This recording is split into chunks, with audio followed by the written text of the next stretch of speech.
Hey everyone, thank you so much for joining me today. I'm very excited in this video to talk about which type of raw vegan diet is best. My name is Tumi. If you're new to this channel, I am a physician, a medical doctor, and a raw vegan. I've been on a raw vegan diet for 9 years now. I am also really passionate just about holistic health in general. And I'm a dancer and a poet. And if you're interested in raw veganism, plant-based living, minimalism, holistic health tips, dance, any of those things, then consider subscribing down below. So this video, I was meditating. I was in meditation the other day, and a lot of ideas come to me during meditation. Sometimes I just get very centered, always actually, or just more aware of my thoughts, but oftentimes downloads come about what to share. And so I've been thinking a lot about how it can be so confusing this day in 2020 about all the different raw vegan diets out there. If you're interested in raw veganism, if you've been doing it but feel like you want to tweak it, which type is best to follow, right? I started this journey, like I said, about 9 years ago. And when I did, YouTube was in its infancy. And a lot of what I learned about raw veganism was through my medical studies. I'd come back from Africa after doing work as a physician with Doctors Without Borders, doing malnutrition work. And I was totally converted during that experience because I then was able to see the power of nutrition in healing our bodies and our lives. And so I looked at my own diet, and at the time I was pescatarian, eating a lot of dairy and fish and trying to eat enough protein. And I was a doctor, of course, already by then. So you may know this story already, but I want to get to the point where I basically dove into more nutrition study, and it inevitably led me down to the road of living foods. And there were a lot of books I read, including Arnold Ehret's mucusless diet system, as well as Brenda Davis becoming raw vegan, and of course the plethora of just cooked vegan food and cooked plant food diet books, as well as research studies on the power of whole food plant-based diets in healing lots of disease. So very soon after that, I started my raw vegan diet, and I can create a whole video about that experience if you're interested. But what I wanted to say from that is that there wasn't a lot of YouTube that I was taking in at that time, and the studies were very clear to me about how to go about doing that, which is to eat whole living foods. And more and more I read, I was really pulled to a fruit-based diet. So my diet, the way I've been doing, and I'll share with you that I've tweaked it over the years. And that is, if I had to say one big thing in this video, I'll say a lot of things, but the crux of what I want to share about is the importance of staying open to how you tweak and shift things within the context of a living foods diet, a healthy living foods diet. So I was immediately drawn to, because of the studies and because of my own predilection and my intuition, to a fruit-based diet. So I read the 80-10-10 diet by Douglas Graham, loved it. Attended the first Woodstock Fruit Festival ever in 2011, taught the 2013 Woodstock Fruit Festival, and dove into an 80-10-10 style fruit-based diet. And then as the years moved on, I started tweaking things. I was drawn to doing mono fruit islands, as well as juice fasting here and there, especially during my moon time and especially during season changes. And some of this teaching came from the studies of Dr. Aris Latam, but also from my own intuition. So I kept on tweaking. I was also eating a little bit higher fat because that felt better for me, more like 15% as opposed to 10%. So my diet now, I will share with you, is living foods, fruit-based, with good amounts of sprouts and greens and seaweeds. I do love and use spices. And so because of that, I might not be considered 80-10-10 at all. I also eat higher fat. I'm probably more 15%, sometimes even 20% because I'm breastfeeding my little one. It's a minimalist diet in the sense that it's very simple. Most of the time I'm eating monomeals of fruit and then ending my days with big green raw dishes, whether it's a raw zucchini pesto over a bed of greens, a big green smoothie bowl, a big green salad. Green, green, green. Greens are really important to my diet. Minimalist, not in terms of calories. I get a lot of calories in, especially as a breastfeeding mama, but minimalist in terms of simplicity. I call it sexy minimalist raw veganism because it is, I believe, sexy, sensual in the colors, in the flavors. I heard a bird just trill, and it reminds me just of the sensuality of the food that I eat, in colors, in flavor, in taste, in ripeness. But it's also minimalist, again, in terms of simplicity. It's sexy in terms of I'm not afraid of spice. I use spice, especially for my evening meal. But again, I keep it simple with my other meals, with just fruit, juicy, ripe fruit. So I'm not in any category. I don't follow Doug Graham. I don't follow Gabriel Cousins. I don't follow Dr. Reese Latham. I get inspired by these people. I get very inspired by Annette Larkins and Karen Calabrese and other luminaries. Arnold Ehret's work deeply inspired me.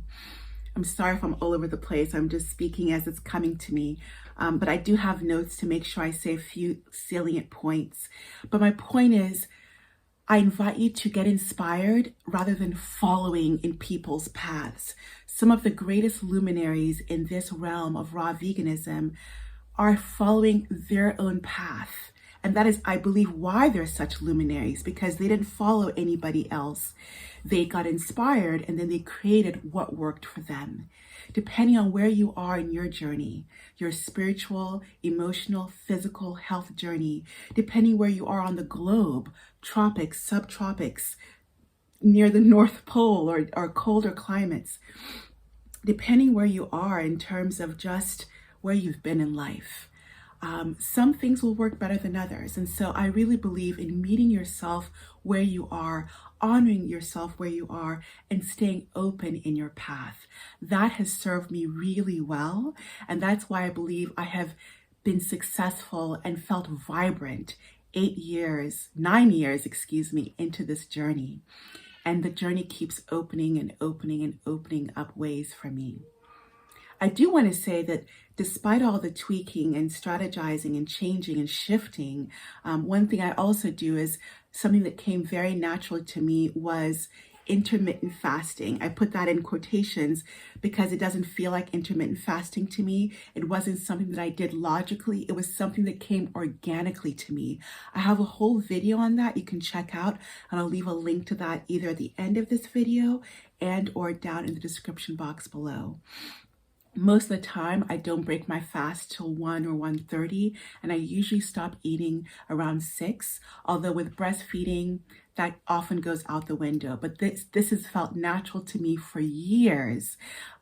So some people are very much into that, and many people in the raw vegan movement are saying, no way, eat the moment you wake up and don't stop eating until later. So point being, follow your path, tweak it as you need to, and stay open. That being said, there are a few things within raw veganism, living foods eating, living food, plant-based, whatever label you want to put it, that I think are really, really important no matter what type of diet you choose. And a few of those things are that to get good nutrient density, a few of those things are to really honor your emotions. I speak about these things in my webinar on 5 tips for being successful on a raw vegan diet. And whether you're high raw, all raw or just trying to incorporate more living foods in your diet, I believe this webinar to be incredibly helpful. It draws on my experience, my personal experience, but also my professional experience as a physician guiding people in eating healthier for years now. So check out that webinar if it calls to you. I'll leave a link to that in the description box down below. And no matter what type of raw vegan diet you like, fruit-based, higher fat, more sprouts, less sprouts, fasting, no fasting, these points, these tips, I think are so crucial. I do want to say that there are some things you can look at in your life to really help you decide if the type of raw vegan diet you're being called towards and that you're trying is working for you.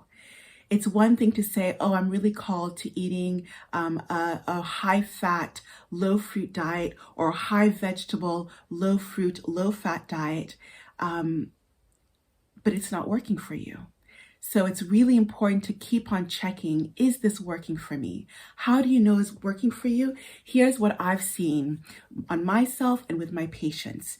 Things that I look at, barometers that I look at to see, am I continuing to thrive on this diet? The first thing I want to talk about is sustained energy levels and fitness. We are movers. We are meant to climb trees. We're meant to walk and run. We're meant to hold our babies and carry them for distances if need be. We're meant to be fit. We're meant to be thriving and moving easily in our bodies. If that is not happening for you, long term, and I say that because definitely there can be a detox period where you are feeling maybe a little bit like more rest. This is very normal. But over time, over months, if you are feeling like your energy is lagging, if you are feeling like your fitness is not where it needs to be, you know, as a dancer, I have felt on my diet, my dance quality and my dance fitness just keeps rising and rising and rising. So that is a beautiful barometer for me to see and to feel that I am the most fit I've been in my entire years of being on this planet. And that's wonderful at 40 something years old. So look at the barometer of fitness and energy, sustained energy throughout the day, long term. I'm going to look at my notes really quickly. Another great barometer that I think is really important is to look at strength of your hair, your nails, the luminosity of your skin, of your eyes, the strength of your teeth. I've had no new cavities since I changed to a raw fruit-based diet 8 years ago. I had one cavity in my life before that, and since 9 years ago, I have not had any new cavities. My teeth are strong. Whenever I go to the dentist, they remark on the strength of my teeth. My hair and my nails, I will say, took a hit in the early phases of my diet. When I incorporated more greens, they came back to life. So again, using these barometers to tweak your diet if you need to. Another barometer I think is really important is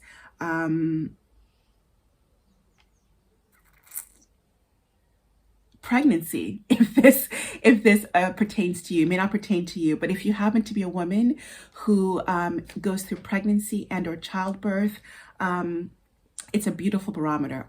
Because pregnancy is like a marathon. Childbirth can definitely feel like a marathon in a beautiful way, I want to say. But pregnancy is a stress on the body. It stresses the body, again, in the most beautiful way possible. But I thrived during my pregnancy. I had an easeful pregnancy, and I have videos on this channel about that you can check out. And it was a beautiful testament for me, more affirmation for me to see that my diet was really working for me.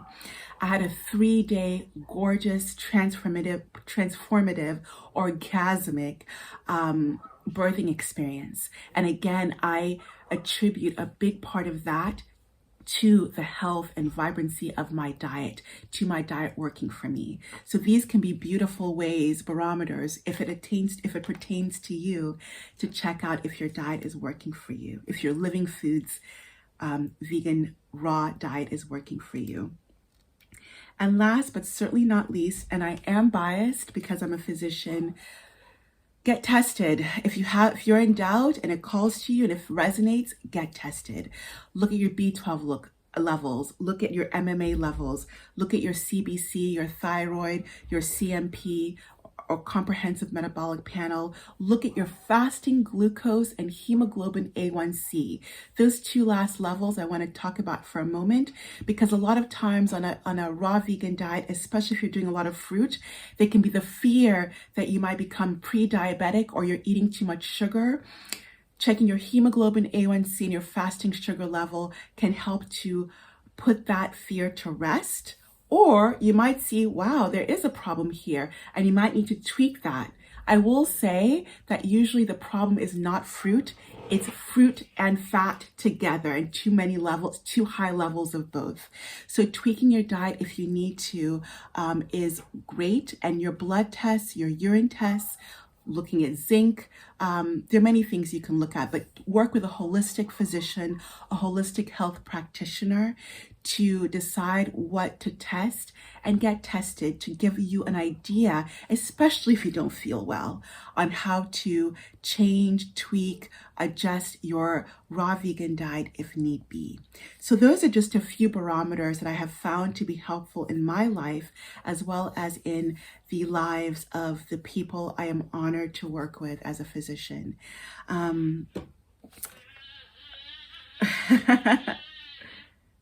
That's my little one.